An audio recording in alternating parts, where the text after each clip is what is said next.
গুলি ছোড়া হয়েছে, এই গুলি তো শুধু আবু সাইদের দিকে টার্গেট করে ছোড়া হয় নাই, কোটি মানুষের দিকে এই গুলি ছোড়া হয়েছে। মারা গেছে আবু সাইদ, কিন্তু আবু সাইদ সবার প্রতিনিধি। প্রথমত হচ্ছে আমাদের বেগম রোকেয়া বিশ্ববিদ্যালয়ের মেধাবী শিক্ষার্থী আবু সাইদকে এটা খুন করা হয়েছে।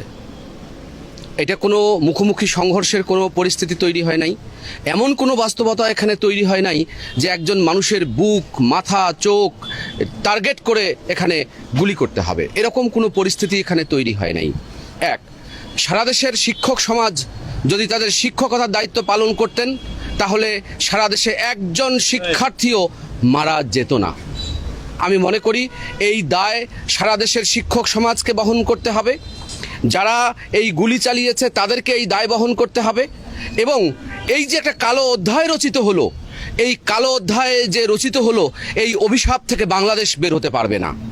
একটা দাবি নিয়ে যদি শিক্ষার্থী মাঠে যায় আর কার টাকায় কেনা অস্ত্রে এই গুলি চালানো হয়েছে, যে সাইদ যার বাড়িতে 3 বেলা খেতে পারে না, সেই সাইদের বাড়িতে সেই সাইদের বাবার টাকা, সেই সাইদের টাকা আছে এই অস্ত্র কেনায়, এই পোশাক কেনায়, তাহলে আমরা কি তাহলে রাষ্ট্রে অর্থ দিয়ে এই সব মানুষ তৈরি করেছি যারা আমাদের দিকে তাক করে গুলি ছুড়বে?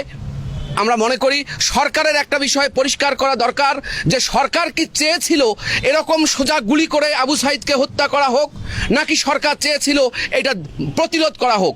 আমরা বুঝবো তখন, যদি তার শাস্তি হয় তখন বুঝবো সরকার মারতে চায় নাই। আর যদি দেখি সরকার তাদেরকে লালন পালন করছে, তার বিরুদ্ধে কোনো ব্যবস্থা গ্রহণ করে নাই, তখন আমরা বুঝবো সরকারের দৃষ্টিভঙ্গি ছিল আবু সাইদকে হত্যা করা হোক।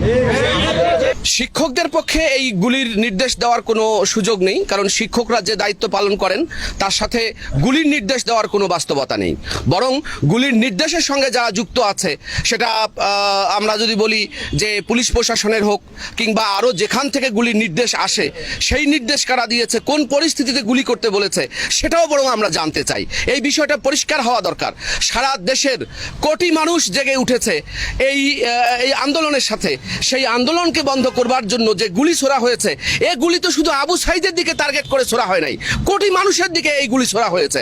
মারা গেছে আবু সাইদ, কিন্তু আবু সাইদ সবার প্রতিনিধি।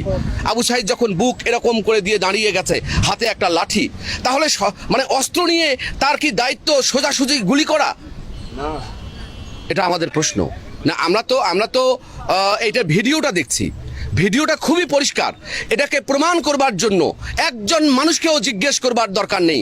শুধু এটা যদি আমরা ভিডিওটা দেখি, তাতেই পরিষ্কার হবে যে ঘটনাটা কি ঘটেছে, কত ভয়াবহ সে ঘটনা। মানুষের কি কোনো মূল্য নেই? মানুষের জীবন এত ঠুনকো যে পুলিশ গুলি করে মানুষ মেরেছে, তার আত্মীয় স্বজন বিশ্ববিদ্যালয়ে পড়ে না, তার সন্তান বিশ্ববিদ্যালয়ে পড়বে না, তার কার দিকে গুলি ছুঁড়েছে?